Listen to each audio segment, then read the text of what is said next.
Damn it!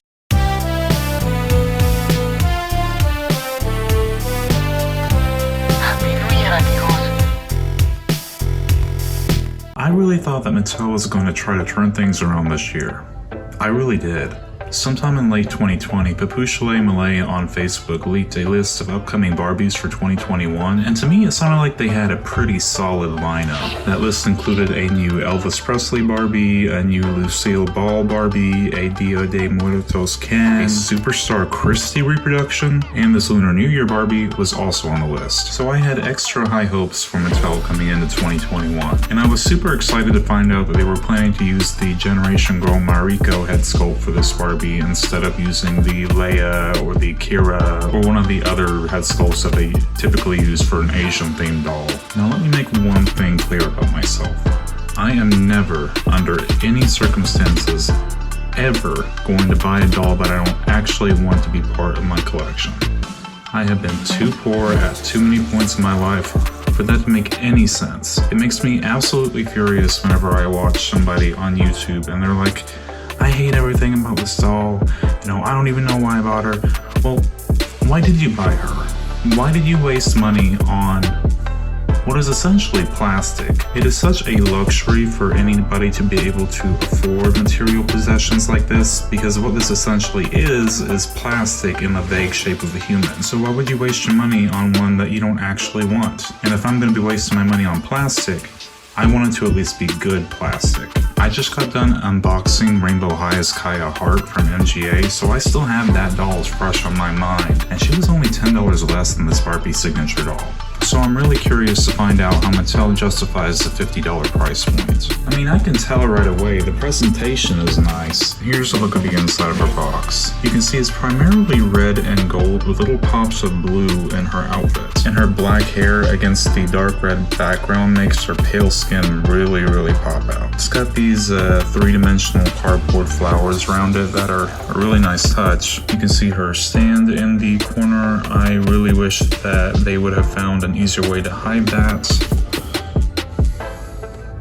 I'm not an inbox collector by any means, but for those who are, I'm sure they would rather not see that. The side of her box has a gold floral pattern, and the back of the box has a description about this year's Lunar New Year doll. Lunar New Year is a 15-day celebration that begins with the first new moon and ends with the first full moon of the lunar calendar.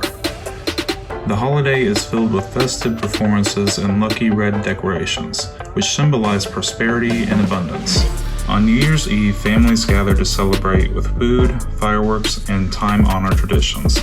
Barbie Lunar New Year doll is elegantly dressed in a red Saturn Shiongasm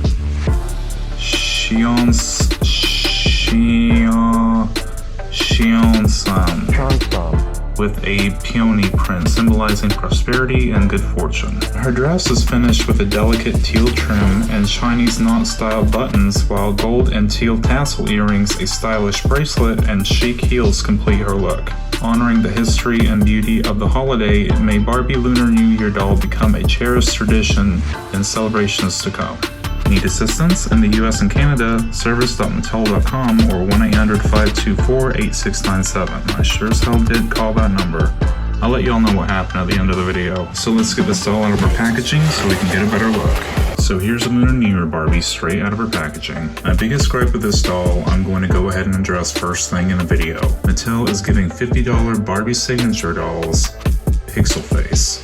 Pixel Face is what us doll collectors are referring to Mattel's new method for printing on doll faces. The Barbies of my childhood up until the late 2010s had their facial features stamped on color by color, and that resulted in a crisp, solid paint stroke. And it appears that her lips have been colored using that same technique. You see how crisp and solid the paint is there? Now look at her eyes. You see how fuzzy the paint on her eyes and eyebrows are compared to her lips? Yeah, that's called Pixel Face. It's this new technology that Mattel is using, and it's just not there yet. Mariko's head sculpt is dated 1998, and she was only really used for the Mariko character from the Generation Girl line of dolls in the early 2000s, and then was retired up until recently. So I'm really happy that they chose to use a rarer head sculpt for this doll. It's just a shame that they basically ruined the whole doll with their shitty new printing method. I was actually really lucky to find the original Generation Girl Mari at a thrift store a couple months ago. As you can see, I've rebodied her on a made-to-move body, and I also took her hair down and restyled it. That was a huge mistake because I hate styling doll hair, but it was really necessary because I didn't know where she had been, and I just really wanted to make sure she was clean and fresh and ready to be added to the collection. But she usually goes for a pretty penny, so it was a very, very lucky thrift store find. You can see that this year's Lunar New Year Barbie is a lot more fair-skinned than the original Generation Girl Mari. I actually prefer this screening more than the original one, just because I really like her more contemporary eyebrows and her thicker eyeliner better than the pinpoint Sharpie brows on the original Mari. I also prefer her side glance a lot more as well, but you can definitely see how much cleaner the paint is on the vintage Mari. It almost looks hand painted. And not only does she have pixel face, but she also has wonk eye. You see how this eye is basically touching her nose while this one is kind of sliding off of the side of her face? Yeah, I don't like that on my $50 dolls. Her hair's not much to talk about either. I really wish that she had some red streaks in her hair to pay homage to the original Mari. I'm probably gonna have mine rerouted with red streaks in her hair. It's kind of dry, honestly. I mean, it's okay, but it's definitely not the highest quality hair. Her earrings are removable, which is awesome. As you can see, they have this little plastic ring around the base of the earring, which I'm not really sure what that is for exactly. Maybe to help them stay on better, maybe to protect the face from the paint transferring. I really don't know. She has this gold bracelet to match her earrings and red painted nails.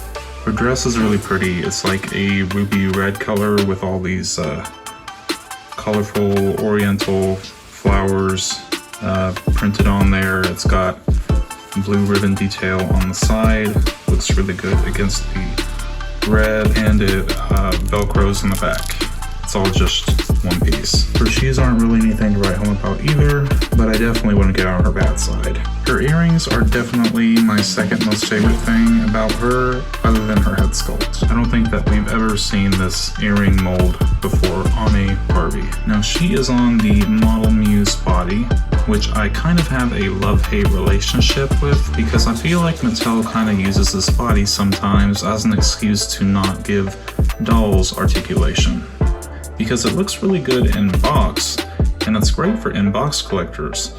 But if a doll doesn't have articulation, I think she should be priced accordingly. Because this $50 doll only has the basic level of articulation with movement at the shoulders and the hips and the neck, and you can barely move her hips. I mean, she can't even really sit down properly. Comparing that to Rainbow High's Kaya Hart, who had also rotation in the elbow, wrist, and knee, this doll seems like she's a little bit overpriced whenever you take that into consideration. But like I said, the Model Muse body looks really good in box. I think something more around the $25 price point would have been a fairer price for an unarticulated doll. And she's really just a glorified fashionista. I mean, think about it. She has the same level of detail, only a couple more accessories, and yet they want to charge $30 more for her. And the quality isn't any better either. She has pixel face, just like most of the fashionistas from the newest wave do.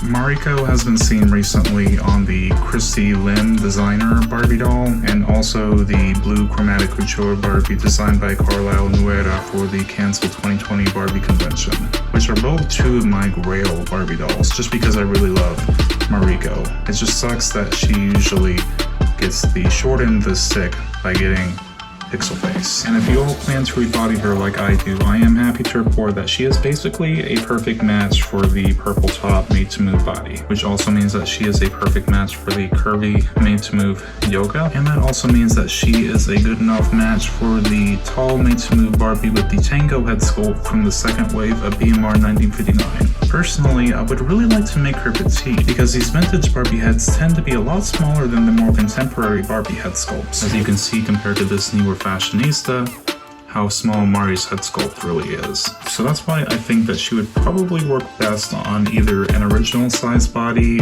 or a petite. But unfortunately, they have not released a made to move petite in this skin tone yet, so I will have to settle for a original size purple top. I also saw somebody on Instagram say that they had trouble with the vinyl on her head ripping whenever they were removing her head from her body.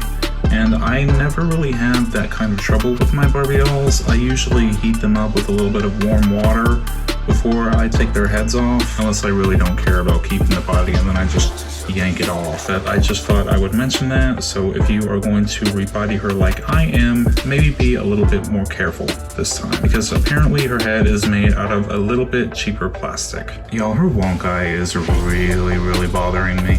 I'm going to flip the canvas horizontally so that you can really see how bad it is.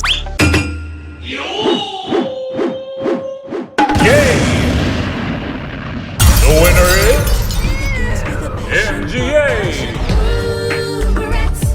It just sucks how little Mattel cares sometimes. I mean, it says adult collector on the box. Do they think we're blind? I mean, ideally, I wouldn't like for any Barbies to have pixel face. But if they have to, for budget reasons, please keep the clay line. Now, as I mentioned before, I did actually call Mattel whenever I received my doll, and I was very dissatisfied with her pixelated face paint. And I even recorded the phone call so you all can hear how rude the representative was to me.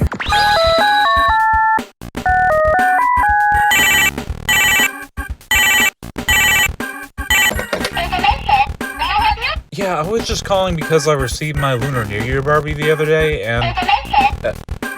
what? Do what? Oh, she transferred me. Yeah, I was just calling because I got my Lunar Year... What the fuck? Ah!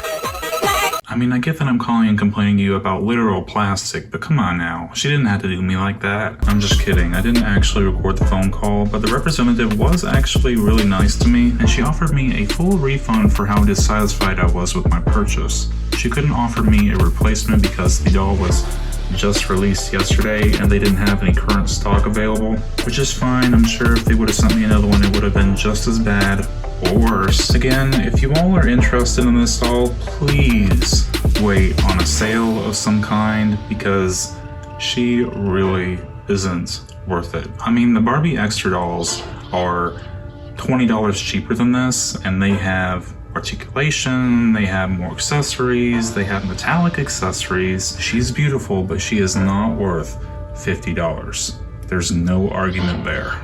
Thank you all so much for watching my review of the 2021 Lunar New Year Barbie. If you haven't already, be sure to like, comment, and subscribe if you enjoy my content, and I will see you all in the next video. Thank you so much. Bye.